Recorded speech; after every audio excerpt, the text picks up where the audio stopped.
Hey, Spilling the Sweet Tea fam, welcome back to my channel. Today we're making an Eastern North Carolina classic neck bones with elbow macaroni. But first, here's a clip on how we got here. What about your friends? Will they send you meat if you cannot find it in your grocery store? Baby, when I tell you I have the best friends, I cannot find fresh neck bones here in my area. They not in the grocery stores here. So one of my girlfriends sent me some fresh neck bones in the mail, overnighted them to me, and also sent me some sausages to try. It's a brand I've never tried. She sent the Georgia Boy smoked sausage. I love smoked sausage, so I can't wait to try these. Baby, she done raved about this brand, so I can't wait to try these. Baby, and I also got me 3 pounds of fresh neck bones. When I tell y'all I am so excited, I feel like I have not had neck bones in forever. My mama used to always make neck bones. It was one of my favorite meals to eat. But because I live in Maryland, I cannot find fresh neck bones here. So if you are in the DMV area, let your girl know, where can you find fresh neck bones in the Washington, D.C. area? Preferably Prince George's County, Maryland. If you're watching this video and you live in PG County, Maryland, please let me know where I can get some fresh neck bones from, so I have to keep getting them in the mail. I know definitely next time I go home to North Carolina, I'm going to stock up. But here are my fresh neck bones that were sent to me, and I'm about to make them the way my Aunt Nanny would make them.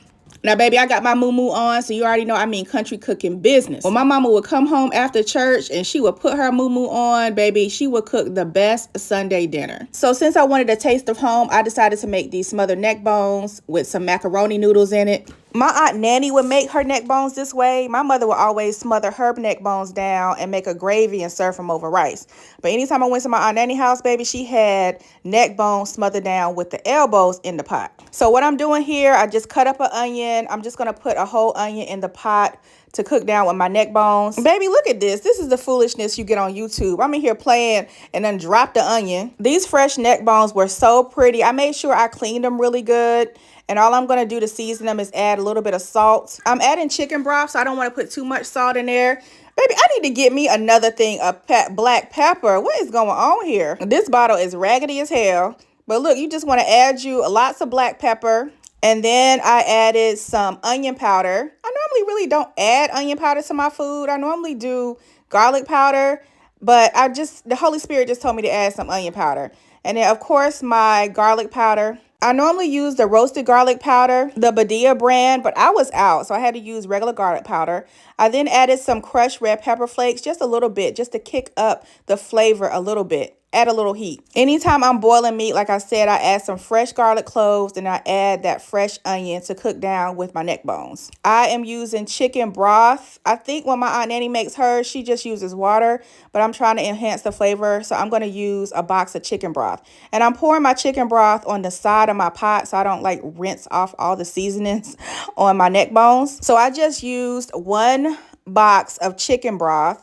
And then I'm going to come through with 2 cups of water. I have 2 pounds of neck bones in this pot. This was enough neck bones for us to have a big old pot of this dish and also have a lot of leftovers. So that's why I use so many neck bones. But if you want to use just 1 pound or 1.5 pounds, that's up to you. I just wanted to cover my neck bones, so I used about 2 cups of water here. So once my neck bones are partially covered, I just put it on the stove so it could cook down. Yep, that's about 2 cups. And baby, that's it. That's all. Look at my camera shaking. Lord Jesus. All right. All you want to do is just put your pot on the stove. And you just want to cut it on medium high until it starts to boil. And then you want to cut it down so you can cook it low and slow.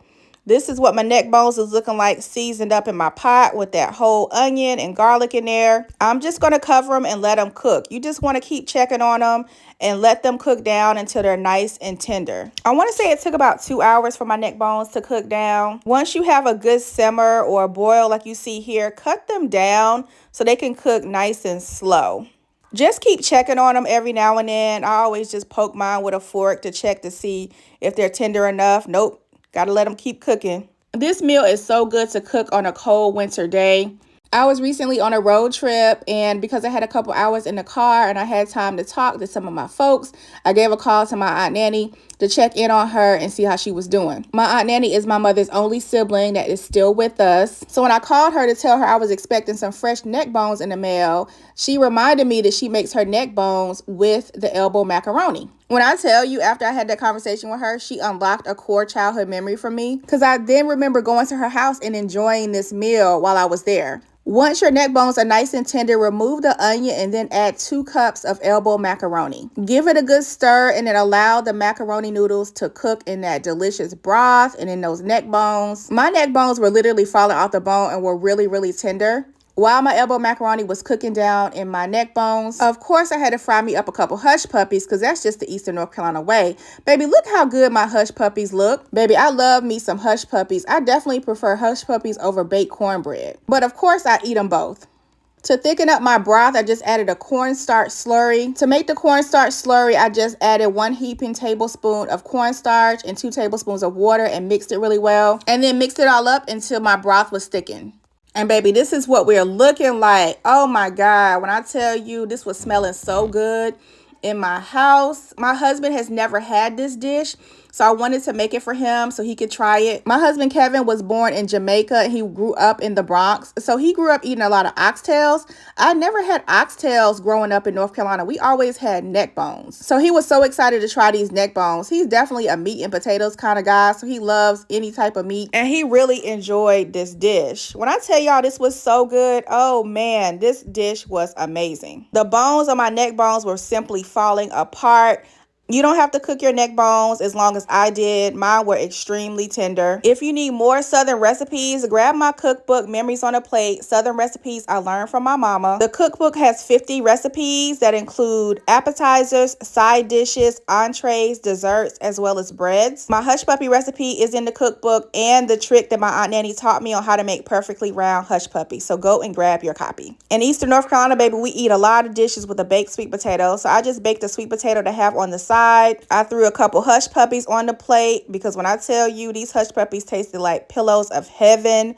They were so good and were the perfect complement to my neck bones and elbows and my sweet potatoes. And this is how my Sunday meal turned out. When I tell you, this was so good and it tasted just like home to me. If you follow my channel, I talk about how I now live in PG County, Maryland, but I was born and raised in North Carolina. And baby, you can take the girl out of Carolina, but you cannot take the Carolina out the girl. Making food that I grew up on brings me so much comfort. I honestly can't get cooking like this unless I go home and eat at my aunt's house or make it myself. So here's my review of the neck bones and elbow macaroni.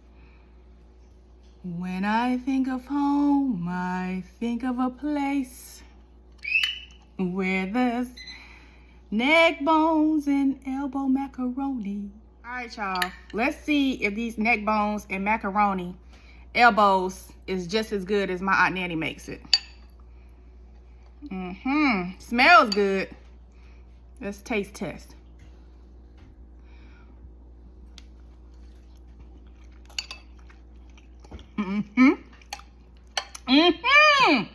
Yes, sir. This is spilling the sweet tea approved. You can't tell me Eastern North Carolina don't have the best food. This tastes just like home. Just like I am back in the ENC. I love y'all. Happy Sunday. Thank you for watching. Make sure to subscribe so you don't miss the next video.